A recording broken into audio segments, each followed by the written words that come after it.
Thanks everybody for tuning in. This is Swift from Major League Hacking, and I'm here today to take you on a deep dive into sponsorship. I want to kick it off right away because we have a lot to cover and not so much time, but we'll start now. I'll give you a bunch of information, and at the end we'll have some time for questions. If you have questions during this, you can ask them in the chat on YouTube. You could also tweet them at MLH. We have somebody monitoring that Twitter. Or of course you can email them in to, I guess, to hi@mlh.io. You can find me on Twitter at SwiftAlpha1. So let's kick it off. As I mentioned, I'm Swift. I'm the CEO and co-founder of Major League Hacking, formerly the commish, as I've been known to be called. So who am I and why am I talking to you here? Well, I run this little outfit called Major League Hacking, which you probably know about since you're tuning into this hangout. For those of you who might not have heard of us, Major League Hacking runs the official Student Hackathon League. Every semester, students all over the world participate in high-quality student hackathons that we support. Last semester, we worked with around 70 hackathons, and around 25,000 students participated in those events. Formerly, I ran another outfit called Hacker League, which some of you might have heard of as well. That was infrastructure for hackathons, so landing page registration, hack submission. That got bought by Intel in 2013. I also was a developer evangelist over at SendGrid, so frequent attendee of the hackathon scene, and before that I was an engineer over at CrowdTap. So let's talk about sponsorship. Specifically, I want to talk about hackathon sponsorship. Now, this could be generalized to go to more than just hackathons, but we're going to look at a lot of things that are very specific to hackathons, and more particularly student hackathons, because that's the bread and butter of Major League Hacking. Now, we've worked with sponsors in a ton of capacities. At the individual event level, we also have national sponsors for Major League Hacking. So this is a topic that we know a lot about, and a lot of organizers constantly come to us with questions about sponsorship in particular. Some of them, might be very experienced and have done this a lot, and are just looking for pro tips to level up. And some of them are just getting started, and we're going to cover both those things today. So here's a little outline of the topics that I want to go through. I want to start with the basics. I think a lot of people don't really think about the sponsors that they're actually approaching. So I want to go over exactly what sponsors are and how to think about them and the way that they evaluate and understand sponsorships. So we'll go over the basics of understanding sponsors. Then I want to talk about laying the groundwork. This is one of the biggest places I see events stumble, is that they often forget to do the legwork before they go out reaching out to sponsors. So we'll talk about exactly what you need to do before you go and reach out to sponsors. Part 3, we'll look at an actual process for going out, talking to sponsors, and collecting the sponsorship dollars. In section 4, we'll talk about some pro tips and pitfalls, and maybe some what-if stories about things that events have run into pretty commonly, or maybe not so commonly, but are pretty disaster story focused. At the end, we'll talk about Q&A and the future of student hackathon sponsorships. So let's start with the basics, aka understanding sponsors. I think the first question that we should ask is, why do companies sponsor hackathons in the first place? I mean, you could think about this pretty generally in a lot of ways, and I think there's more than just this, but I think there's pretty much 3 general categories that most companies fit into. Now, you can be in multiple parts of these categories, or even in all 3 of them, in fact, but generally speaking, I think that most companies fall into one of these primarily. Now, the first one is product feedback, the second is marketing, and the third is recruitment. Now, we're going to look at each of these. So the first one is product feedback. Now, what does that mean? Well, they want to watch how people use and interact with their product or service in real time. These are companies like Twilio or SendGrid of yore, maybe early stage companies, maybe something out of YC that's pretty new that maybe nobody's heard of. Companies that are just developing their products, this is great for. Companies that are really fine-tuning the experience. A lot of API companies fall into this because they have developer-facing products, and hackathons are great places to actually watch developers integrate them. And figure out how they use those products and where the pain points are so they can fix them. The perks that these sponsors typically value are things like distribution, branding exposure, which is different than branding in general, and we'll see that in a second, but branding exposure, so how many people they get their brand in front of, and individual interactions with people, right? They want to be able to watch people integrate their service in real time. They want to be able to do things like incentivize people using their products and services. The next kind is marketing.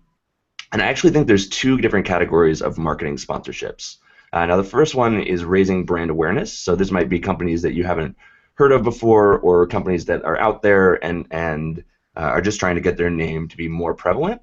Those could be companies like GitHub, MailChimp, PopChips, any like random energy drink company that's probably not Red Bull, things like that. They just want to get their brand out there and get people to know about them. And there's also companies that want to change their brand's perception or market themselves to a different demographic than they usually are marketed to. So examples like these are typically big companies, right? Like a Microsoft or Bloomberg or like Capital One, right?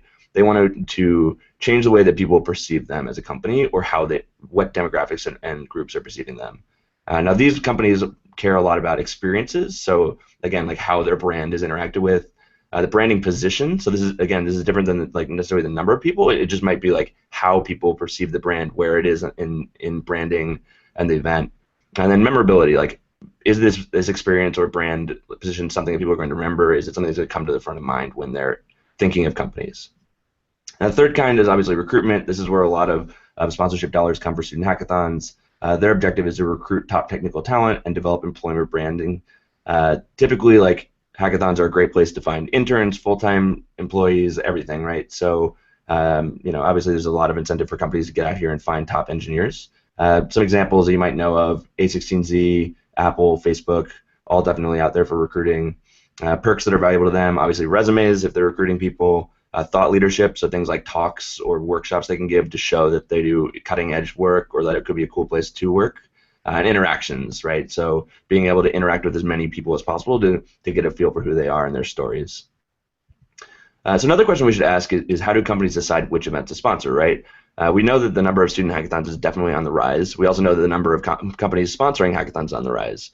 But how do these companies actually pick which of the events they're going to work with? So I think there's some common evaluation methods, and there's more than just this, but these are like the 5 that I think are the most important. Cost per attendee, the attendee value, the sponsor landscape, the package value, and the force, aka their gut. So the first one I want to look at is cost per attendee, aka bang for your buck. Cost per attendee is really simply the ratio of the cost of the sponsorship over the number of people that they're touched. Basically, they want to get that number as low as possible in most cases. For the benefit of the sponsor. And you as an event probably want that to be as high as possible without losing sponsors. So let's look at some examples. The first one I want to look at is Dreamforce, right? This is like a really, really big famous developer conference, right? 135,000 people attend Dreamforce. And the top level sponsorship for Dreamforce is about $1.5 million, which would mean that the cost per attendee is about $11.11. And you can see how that goes down the tiers. Now, Dreamforce is a very general conference, right? It attracts all different kinds of developers and entrepreneurs and everything, right, under the sun, which is great. Then we can look at a conference like PyCon. Now, PyCon is much smaller in comparison to Dreamforce. It only has 2,000 attendees, but it's a much more targeted demographic, right? Like, this is a group of people who are Python developers. This actually probably looks a lot more like most student hackathon sponsorships that you're looking at. So the cost for the top level sponsorship at PyCon is about $50,000, which means the cost per attendee is about $25. Again, this is like a really targeted demographic, so the numbers will be different. Obviously, they're a little bit higher because it's harder to reach this audience. We'll talk about that in a bit. I picked a random student hackathon for this last one. This is a hackathon that had about 1,000 attendees. The top level sponsorship was in the neighborhood of $50,000. You can see that the cost per attendee for this hackathon is actually much higher than the cost per attendee at PyCon, which is interesting. And we can talk about some of the reasons that's the case, but generally speaking, you can see that cost per attendee is something that a company could look at. If a cost per attendee is really high or higher than average, it's definitely a red flag. It's not necessarily a deal breaker, but it's something that companies should look at.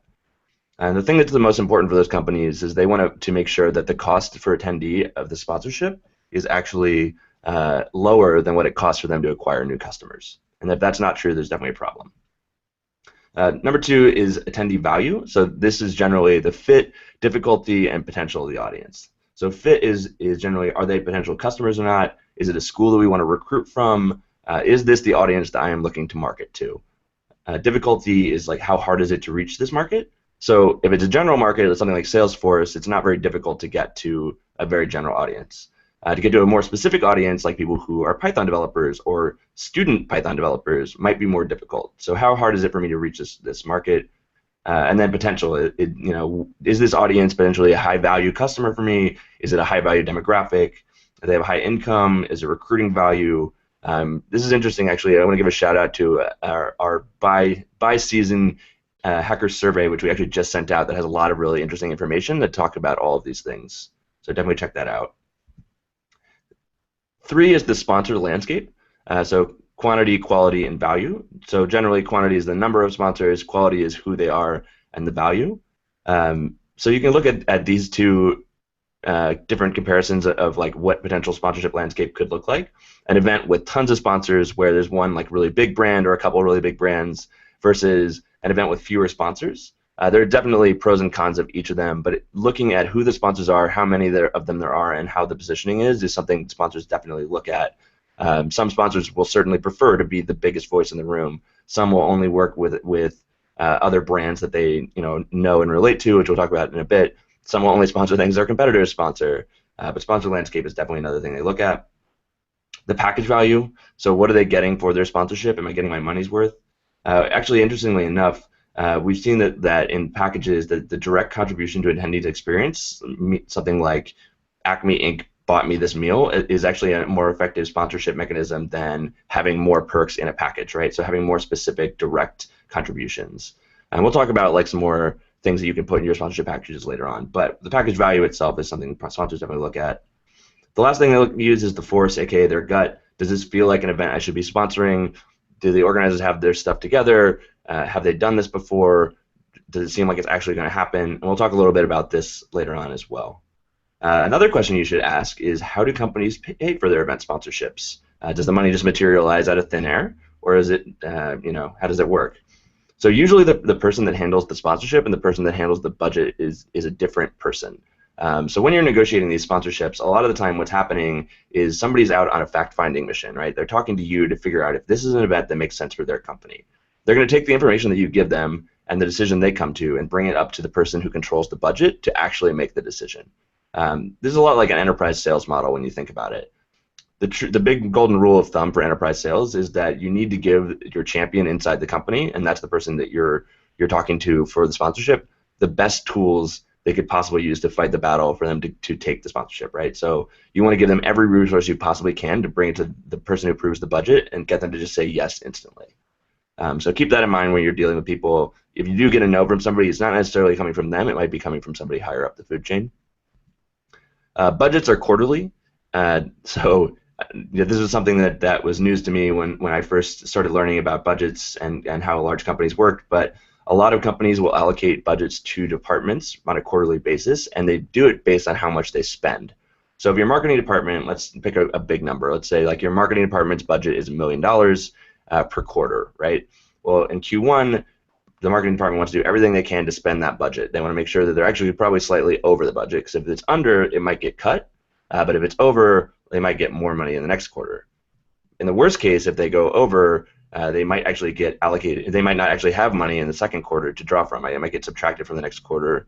So the best 2 times to actually get money are Q1 and Q4, because these are the times that the budget is the most flexible. In Q1, they have all the money, and obviously they can roll it over into other quarters, and they have a brand new budget, and they might have actually just gotten more money. In Q4, if they have any leftovers from the year, say they didn't spend all their money in Q1, Q2, Q3, Q4 is where they're going to try to spend it. The last thing to know about budgets is that recruiting and marketing budgets are highly seasonal. Specifically, recruiting budgets for interns are highly seasonal. This one I know affects a lot of student hackathons. It's a lot easier to get recruiters to come out to your event in the fall because they're recruiting interns for the summer than it is to get them to come out in the spring. Keep that in mind when you're planning your event budgets and thinking about how many recruiters are going to come out. Another question to ask yourself for sure is what kind of sponsors are out there. There's, generally speaking, about 5 different kinds of sponsors. So there's financial sponsors, there's a presenting partner, there's anchor brands, strategic partners, and in-kind sponsors. So let's look at each of these. The first one is the financial sponsor. These are the companies that trade cash for value. This is like your bread and butter sponsorship. This is going to be the majority of your partnerships in overall for your event. It's like almost every company that's ever listed on Hackathon website is trading some kind of cash for services, or perks rather. Another kind of sponsorship is a presenting partner sponsorship. This is like a co-host. Usually they co-brand the event with you. So for example, Major League Hacking has a season-wide sponsor, Dell. So Major League Hacking fall 2014 season was powered by Dell, right? Usually they want their branding to be in line with yours or just below it. The key thing to be careful with the presenting partners is not to give up too much control. A lot of events have had negative experiences with presenting partners because expectations were not set clearly up front. So when you find a presenting partner, you want to make sure it's definitely a company that, number one, you can provide value to, and number two, they can provide a lot of value to you. Number three, anchor brands. So these are companies that other similar brands look for when they're sponsoring events. For example, like API companies always look to see if Twilio is at an event to decide if they're going to sponsor, or SendGrid even as well. Larger companies might look for Microsoft because it's a well-known name, Dell, Intel, like any kind of brand that is well-known, and other competitors or similarly sized and positioned companies will look for. Another good example would be like Anderson Horowitz is a good anchor brand as well. Fourth is strategic partners. Now, these are companies that will help you with your marketing, distribution, legitimacy, whatever. So examples might be like TechCrunch will help you promote an article, or General Assembly will promote to their audience, or like Y Combinator will bring founders to give talks, right? These are companies that can help your event seem more legit. And then there's in-kind sponsors. So these are the companies that donate goods or services in lieu of a cash sponsorship. So like maybe a hardware company donates a bunch of hardware devices. Maybe a software company provides some kind of software for you to use during the event. Maybe a t-shirt company prints t-shirts for you.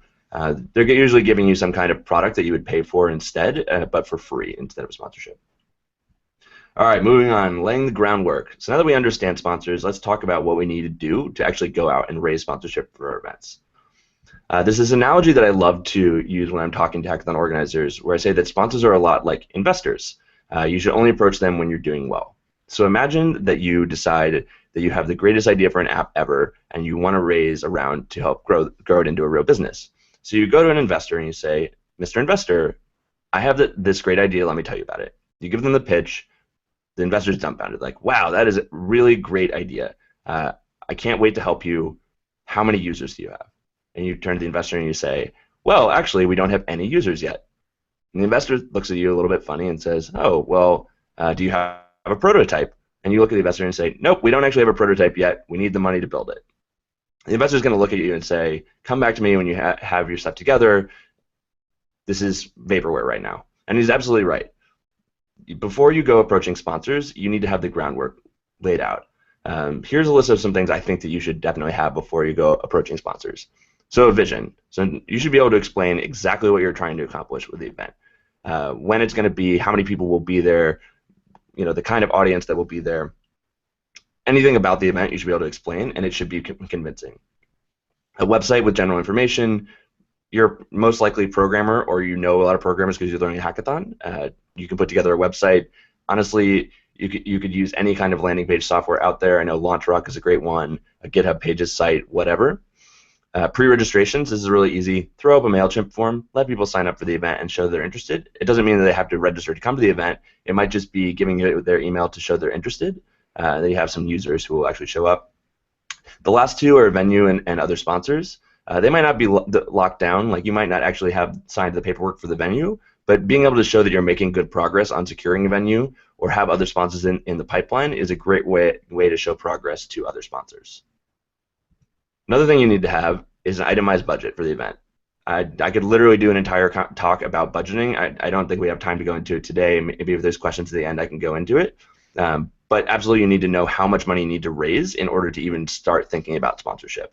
It's really hard to just go out and throw darts at a wall when you're trying to figure out how much money you need, because you don't have a plan, you don't have any way to track your progress and know how you're doing.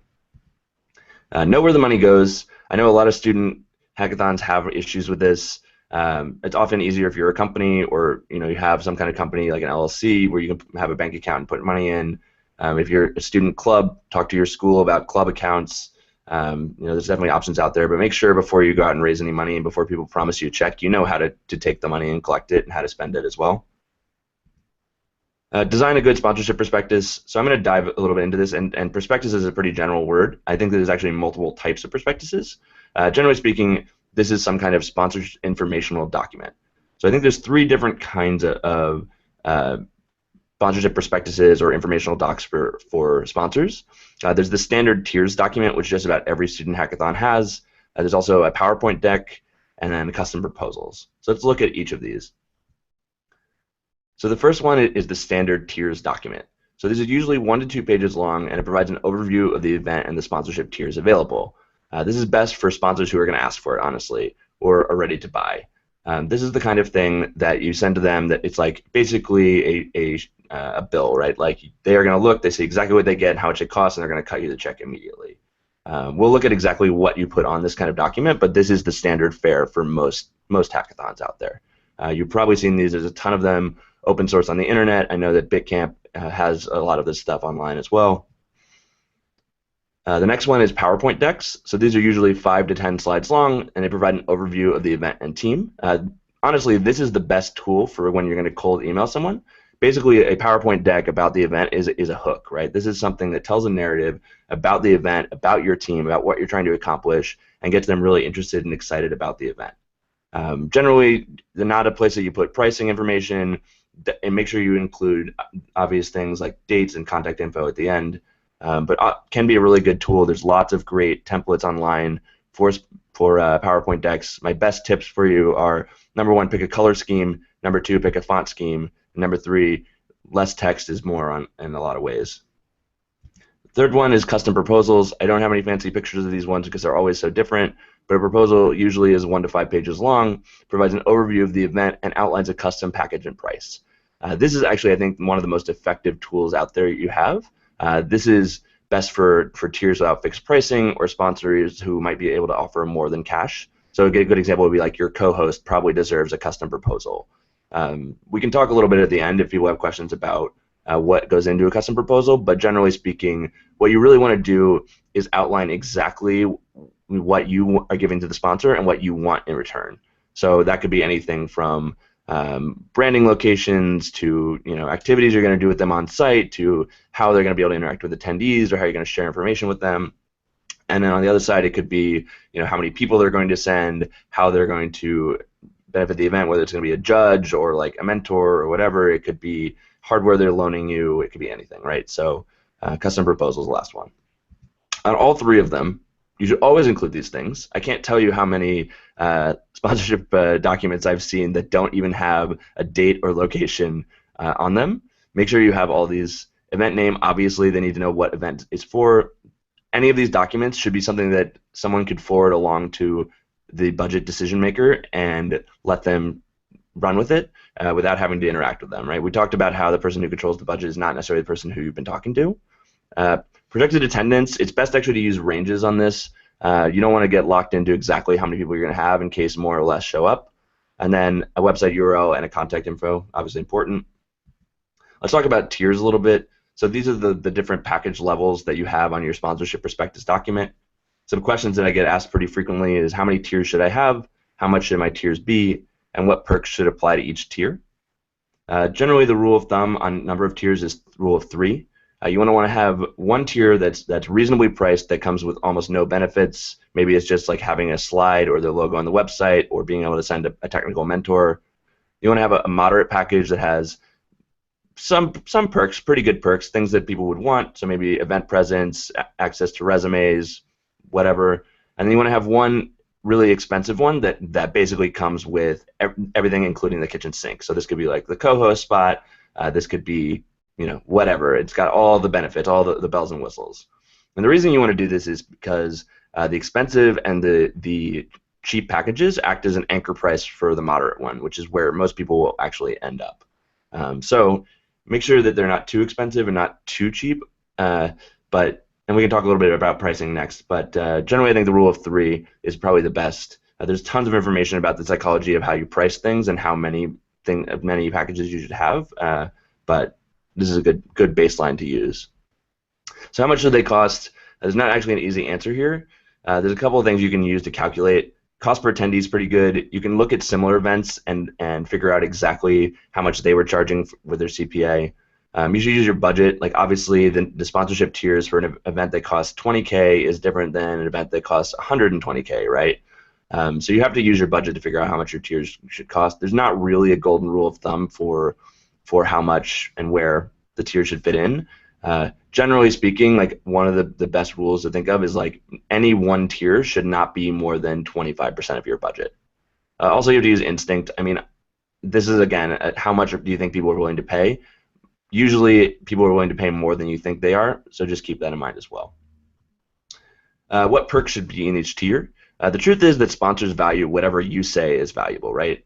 If your baseline tier comes with just branding, like just a slide or a logo on a website, and the next level comes with the same things as the first tier and also a demo on stage in front of everybody, sponsors are, and then it's more expensive. Sponsors are obviously going to think that having the demo on stage is more expensive than worth more because it's in an expensive tier, right? Like they will do that math, and so the perks that you actually pick reflect that, right? So make sure the things that you put on there are both valuable to your sponsors and okay for you to give up, right? We'll talk about this a little bit at the end when pro tips, but just make sure that the things you're giving away don't take away from the quality of the event itself. And also, just because something is on everybody else's sponsorship prospectus doesn't mean it necessarily needs to be on yours. There's always the option to do the custom package, which I think is actually the best thing. So if a sponsor wants something in particular, they're going to ask for it. Just because it's not on your tiers doesn't mean that it's not available, and you can put a note at the bottom that says these perks are just general guidelines for what we think is okay, like we're open to a custom package. Reach out to us to find out how. All right, so let's talk a little bit about process, because I think this is probably the single biggest failure point for most events. Stop me if your sponsorship process looks something like this. Collect a bunch of emails, cold email them your sponsorship prospectus, question mark, no one knows, and then suddenly you have tons of sponsorship. This is absolutely the wrong way to approach this problem. Do not do this. It's basically like you're emailing somebody a bill for something they don't even know that they bought yet. It's one of the worst ways and the most unprofessional processes you can use, so stop. If you've been doing this, just stop. We have a process we use at Major League Hacking that I think is pretty good, and I'll explain the process and why it works in a second, but generally the steps are set targets and do your research, get in touch, set up an exploratory phone call, make a proposal, and follow up. So step one, set targets and do your research. This is different than just creating a list of cold emails that you could reach out to. This is more along the lines of figuring out exactly which companies you want to be there, why, and who the people are those companies that you need to talk to. This could also be researching those people and figuring out interesting things about them, like connections. So a great example is you find a company you really want to be there. Let's say it's Acme. Okay, so you look at Acme, you go on LinkedIn or data.com or CEO email, which I can tell a funny story about at the end if people are interested, and you find a contact at Acme, and you go on LinkedIn, you see that they went to your school. Well, that's a really great opening point where you say, hey, I see you're an alumni of our school, really exciting, here's a great way to give back. So make sure you do your research. Make sure the person you're reaching out to is actually the person who can make the decision. And when in doubt, email the CEO, because the CEO will send the email to the relevant person to figure it out. So make sure that you have a clear idea of what you're doing. The best way to keep track of these could be a number of ways. You could do a spreadsheet, you could do a CRM. We'll talk a little bit about those in a little while. But make sure you have a list of companies, a list of people that you want to reach out to there, and you know how you're connected to them and how to get in touch with them. So the next step is to actually get in touch. The best way to get in touch with somebody is actually through an introduction rather than a cold email. The truth is the network of student hackathon organizers, the network from being a part of a Major League Hacking event, we know people at almost every company, right? In some way we're connected. All you have to do is ask. Use the tools at your disposal, LinkedIn, Facebook, Google if you have to. But figure out a way to get introduced is the best way to start a conversation rather than just a cold email. I get hundreds of cold emails a day, and I don't have time to go through all of them. Most of them I just assume are spam. The person on the other end could very easily be somebody who really has an honest question and wants my help, and I could really benefit from talking to. But if I don't see a familiar face, if I don't necessarily receive that email as something I should respond to, I probably won't, right? If you are going to cold email somebody, though, make sure you send a well-crafted and thoughtful email. Obviously, you're sending them something that they are not expecting, right? Like it's like getting a gift that you didn't expect to get, right? So make sure when you're sending it, it's actually thoughtful and it has the relevant information in it. Don't just blindly attach your sponsorship prospectus. Just don't do it. again, it's like sending somebody a bill. The thing you want to always ask for in these emails and after you get an introduction is a phone call, which is obviously the next step we'll go into in a second. But you want to give as much information about the event that's relevant, and then the ask is just a phone call. It's really simple, right? So make sure you tell them when the event is, where it's being held, how many people you're expecting, why it's interesting, maybe a little background on your team and the things you've accomplished, and then something along the lines of, we think you'd be a great partner to work with this event. Would love to hop on the phone and chat briefly. How's next Wednesday, or something along those lines. But you want to ask for the phone call. You might email somebody and they might not respond. Make sure you follow up. If they don't get back to you right away, emails drop, they fall between the cracks. Wait a week. We'll talk a little bit about some tools for following up, but wait a week and get back in touch and ask again for the phone call. Once you get on the phone call, the goal here is to make sure that you're talking to the decision maker and to find out what their success metrics are. So the opening thing that you should always go down is making sure they understand what a hackathon is. It's really easy to have like the fog of war being in this scene in front of you, right? Like, we all know what a hackathon is, and we're obviously hackathon organizers, so we just assume everybody else does too. Not everybody at every company will understand. So start out, ask them if they understand what a hackathon is, give them a brief overview. I like to explain it as like a real-time science fair or an invention competition. Those are all great ways to frame it that's like in a positive light. You should ask them about any past experiences they've had with hackathons, get them talking about the things that worked, the things that didn't. You can get an idea for like who they are and what their role is. You should also figure out what their success metrics are, right? You might be able to guess. So if somebody works on recruiting, like obviously their success metric is how many people they recruit. If somebody works in marketing, it might be the number of impressions. But generally you want to ask them like what the things are that make their event sponsorships the most successful. A question you could ask that's very specific is like, oh, well, I see that you sponsored this other hackathon. How did that experience go? Like, was it successful? How did you know? And if they start talking about the number of applicants they got for recruiting, then you know that that was obviously the most important metric to them. But if they started talking about like experiences of the people they met, then it might be different, right? Another thing you want to do is make sure you sell your team. Like, I'm sure that you realize that tons of hackathons are reaching out to these companies, and if you want a way to differentiate yourself, sell it on the team. A lot of first-time events will try to sell on things that they're doing differently, but the truth is most sponsors want to work with something they're comfortable with, something they know works, and in a format that they're familiar with. The differentiating thing you should have is the team. What makes you special? What's your story? Why are you putting on this event? You can ask them about their budget as well. I know a lot of people don't do this, but it's actually a pretty smart move to make because it gives you an idea of how much they usually spend on these events. And they might not tell you, and that's fine. You might have to guess, but if they do tell you, it gives you a lot more information to work with. You can say, given the times that you sponsored other events that are similar to this one, how much do you usually spend when you're doing it? What do you usually get when you do that? What are the things that are most important? What are the things you don't actually care about? Make sure you let them do the talking, right? Like, obviously what you want to do here is get them excited about the event, give them just enough to wet their whistle and make sure that it's something they're interested in. Once you get off the phone, the next step is to immediately make a proposal. The action item from the phone call should be, great, I have enough information here, let me go back with my team, put together a proposal, and we'll email it over to you. Now, in some cases, that might mean that you email them the sponsorship prospectus and say, hey, after our discussion, it sounds like a recruiting package would be perfect for you. Take a look at that. Let's set up another time to chat about it once you've had a chance to review and talk to the people on your team. It might not be as simple as sending over the prospectus, though. If it's a company that has other things they can offer you besides cash, you might want to put together an actual custom proposal. And oftentimes, once you've put together one, you can reuse it with other companies and just change the values in the document, which is totally fine.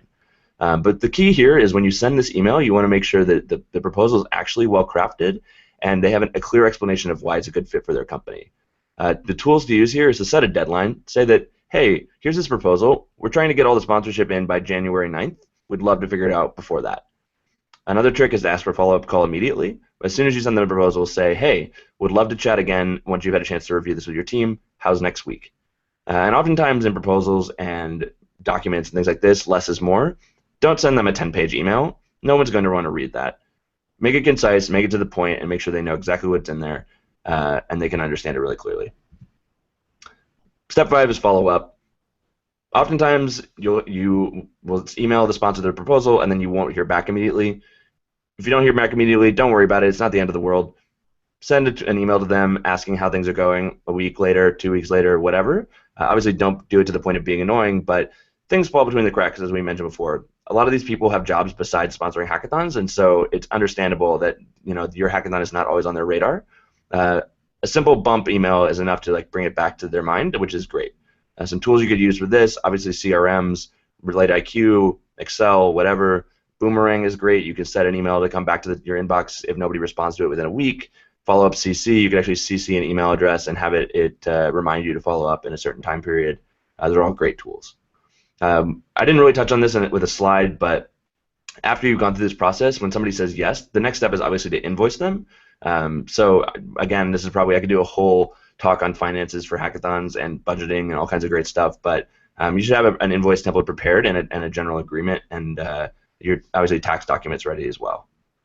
Things to watch out for in this process is number one, not iterating, number two, not practicing, and number three, not highlighting. The biggest mistake that people do is that they email all of their sponsors at once rather than doing in small batches.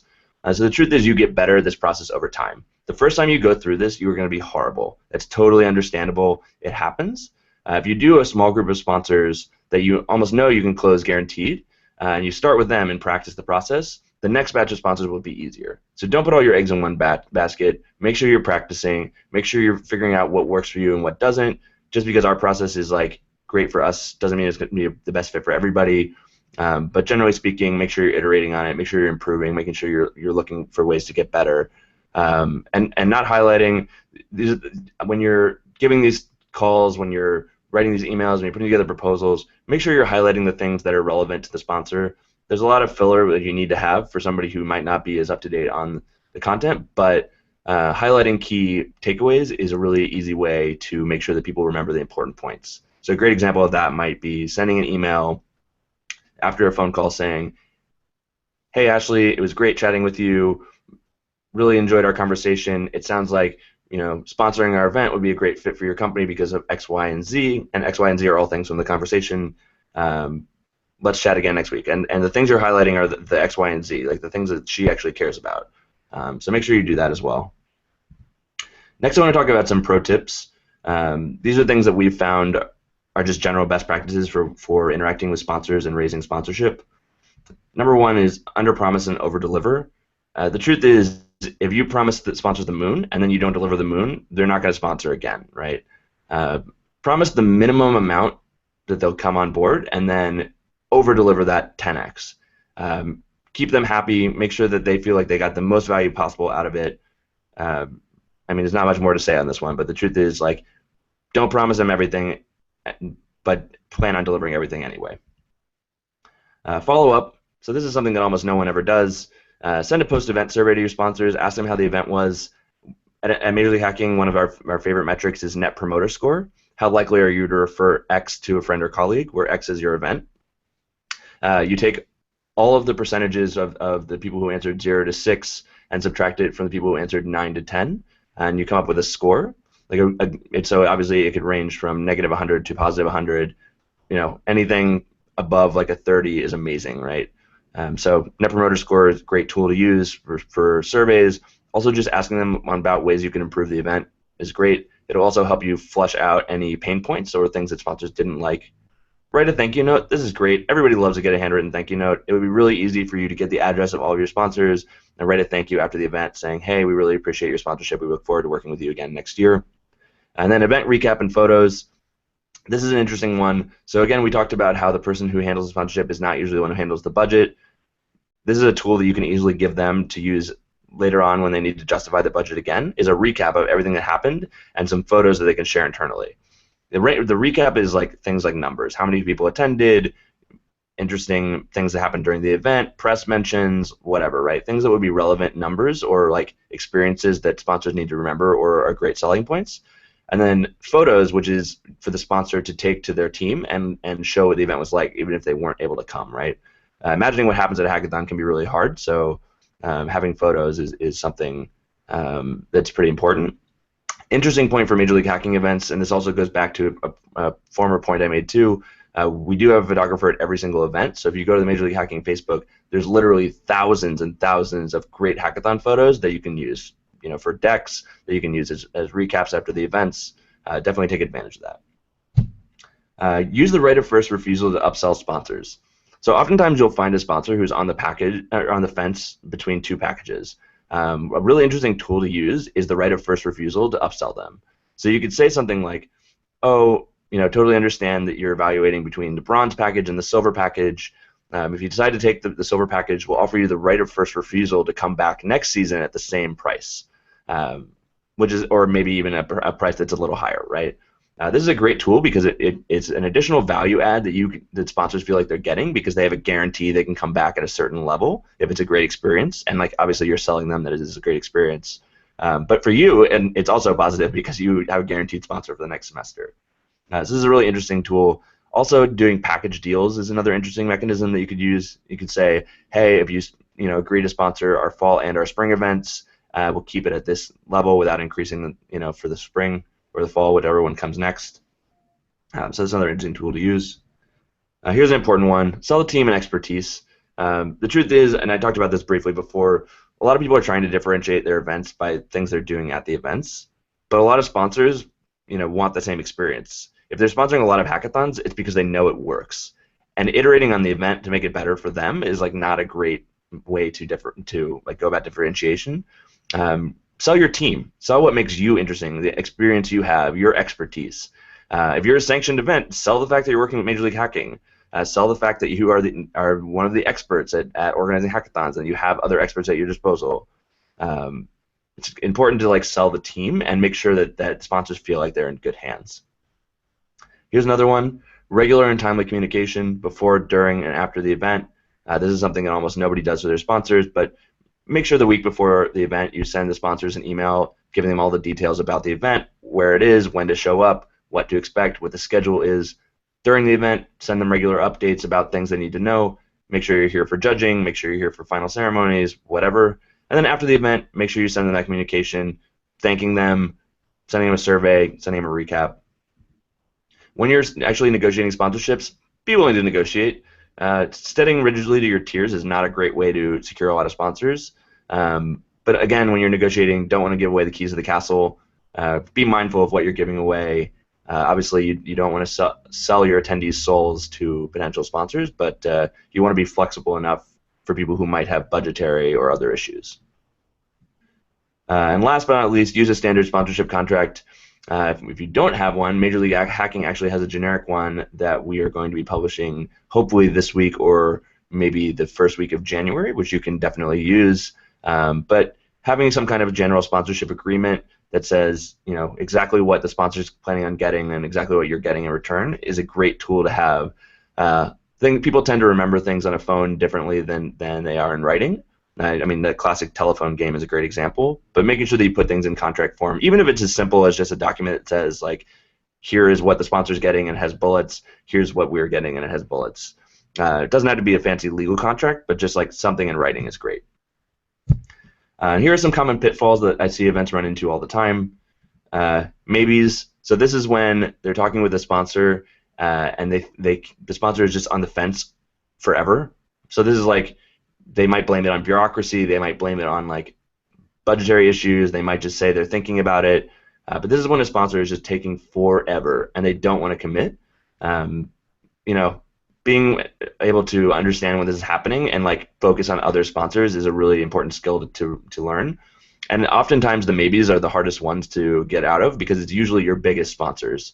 But be able to look out for the signs for a maybe, know when it's appropriate to switch context and focus on other issues.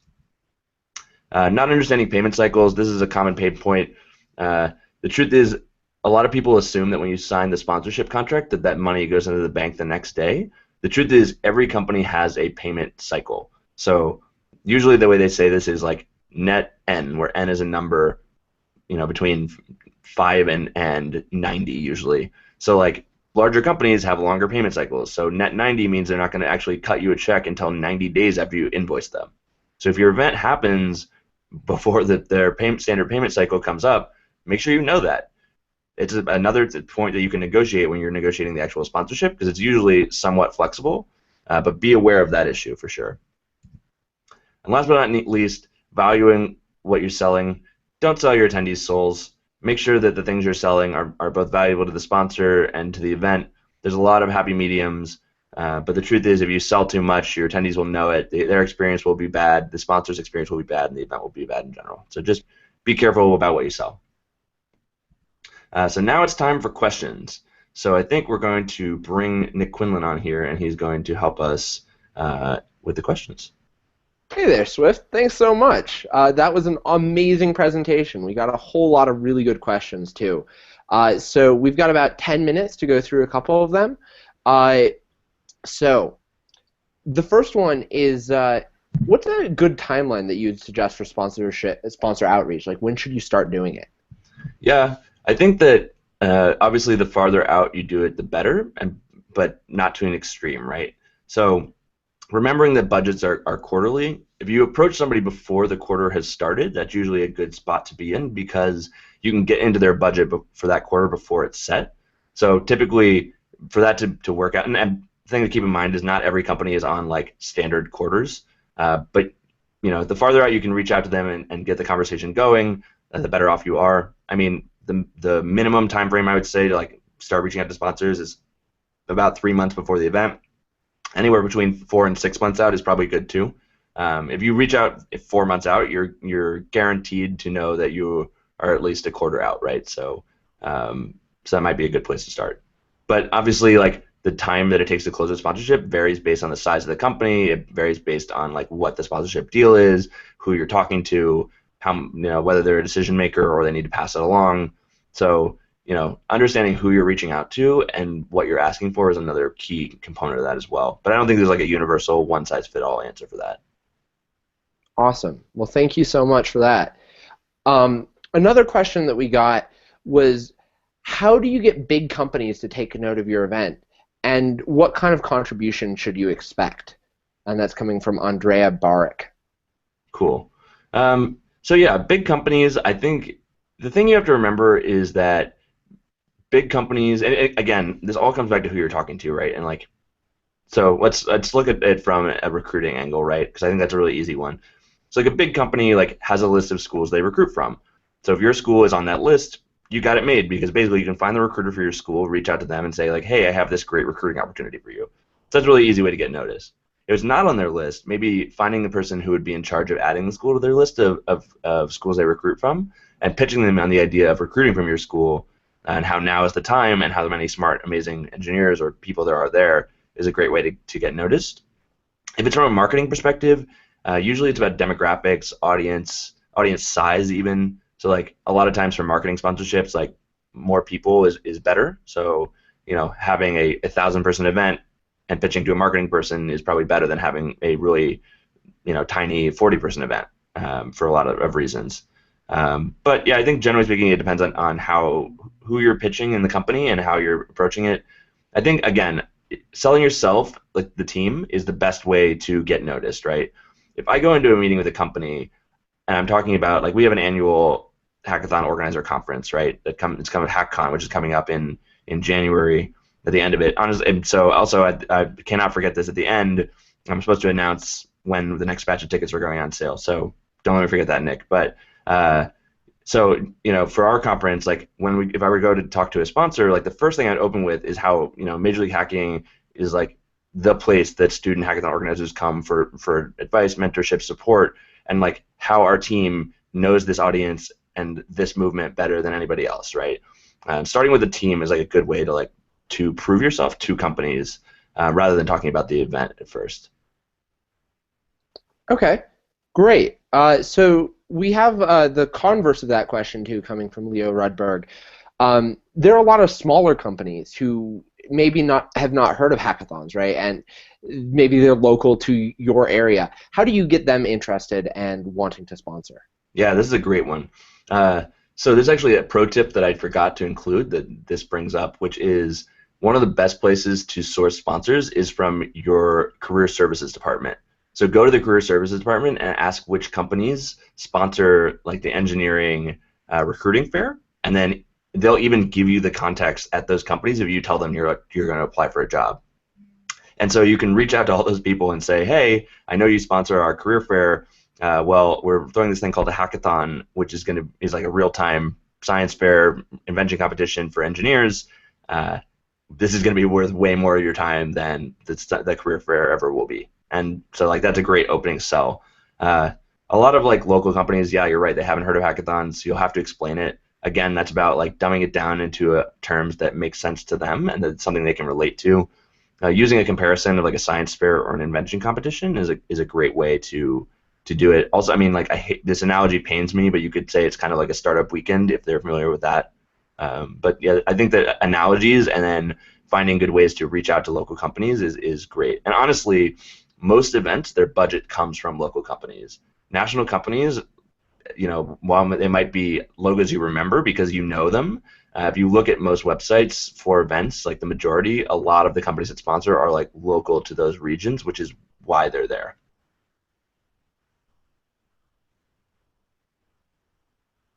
Awesome. So the next question that we got was, how do you get a sponsor to provide other like non-monetary resources, like mentors, because those are really valuable? How can you get companies to do that, and can you get them to do that if they turn you down for a monetary sponsorship? Absolutely. If they turn you down for a monetary sponsorship, the next thing you should turn on is like what other value you can get.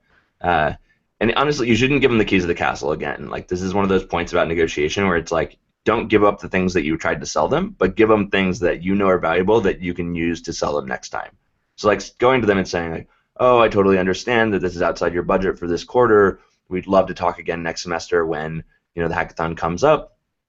If you guys have someone available who would love to come and serve as a judge or a mentor or an engineer who like wants to be here on site, we would love to have them. You can get a feel for what the event's like and help impact your decision next time around. That's a really easy selling point. In terms of like other things that you could get, like hardware or whatever, a great way to approach that one is just to ask. I think that a lot of times people are afraid to ask for money. They're afraid to ask for like value, and you have to just be willing to go in and say, hey, I understand that you can't contribute financially. Is there some other thing that you can provide? Maybe it's like X hardware device or a prize for whatever, or like sponsoring a kid's travel, right? So you have to figure out why they're saying no and then adjust your pitch based on that, but it's definitely something that you should counter on or even straight up ask for during the pitch initially. Awesome. Well, thank you. So the next question here is, you know, hackathon teams have maybe a lot of people who are going to go about asking sponsors for sponsorship. Can you lead us through like some of the logistics around that? How many people should you have doing that? How should they go about doing it? How should they keep track? Things like that. Yeah, this is a good question. I think that it depends on the team usually.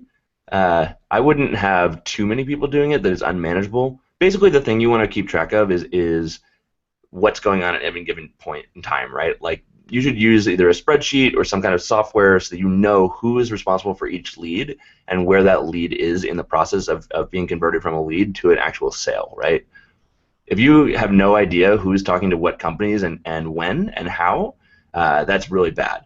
So keep the number of people to a manageable point. I honestly don't, obviously there's a lot of you are students and you don't have time to dedicate to this full time, which is totally understandable. So it might make sense to have one person managing it and have 3 or 4 people reaching out to sponsors. Like I could totally see that being a thing. Having 50 people reach out to sponsors might be confusing, right? So definitely something to think about. Keep it manageable. Make sure one person can have a clear picture of everything that's going on and where everything is in the pipeline and kind of manage it and reassign if needed.